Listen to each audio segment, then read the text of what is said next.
Hello বন্ধুরা, আবারও ধন্যবাদ জানাই নতুন একটা ভিডিওতে।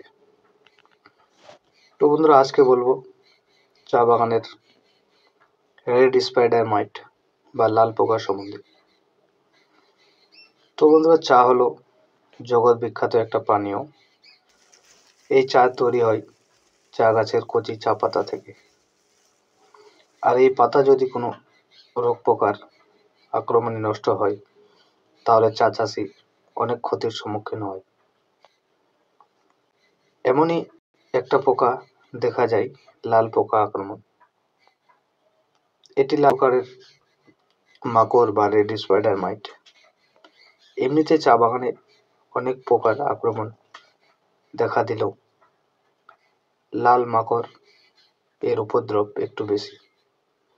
লাল বর্ণের ক্ষুদ্র ক্ষুদ্র মাকড়ের পূর্ণাঙ্গ বা বাচ্চা দশাগুলি কচি বয়স্ক পাতার নিচ থেকে রস চুষে খায়, ফলে পাতার বাদামি বর্ণের হয়ে যায় এবং অনেক দাগ থাকে বলে পুরো পাতা তামাটো রং ধারণ করে।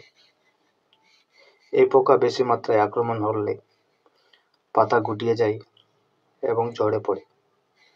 এই পোকা ফেব্রুয়ারি মাসের শুরু থেকে এপ্রিল ও মে মাস পর্যন্ত থাকে।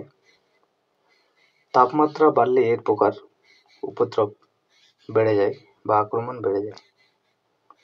এই লাল পোকা কোনো চা গাছকে আক্রমণ করলে এর রস চুষে খায় বলে পাতার সবুজ অংশ নষ্ট হয়ে বিবর্ণ হতে শুরু করে। আর এই বিবর্ণ পাতায় সালোক সংশ্লেষ প্রক্রিয়া ঠিকঠাক না হওয়ার কারণে গাছের শক্তি বা বৃদ্ধি কোনোটাই হয় না। এই লাল পোকা চা গাছের একটি চরম শত্রু। চা গাছকে এই পোকা থেকে বাঁচাতে না পারলে চাষি বেশ লোকসানে পড়ে। এই লাল পোকা অনেক কারণে হয়ে থাকে, যেমন সঠিক সময়ে গাছ না কাটা, জল নিকাশি ব্যবস্থা উন্নত না থাকা, সঠিক পরিমাণের ছায়াদান গাছ না থাকা, গবাদি পশুর অবাধ বিচরণ, বা রাস্তার ধারে বাগান হলে ধুলোবালি থেকে বাগানকে রক্ষা না করা।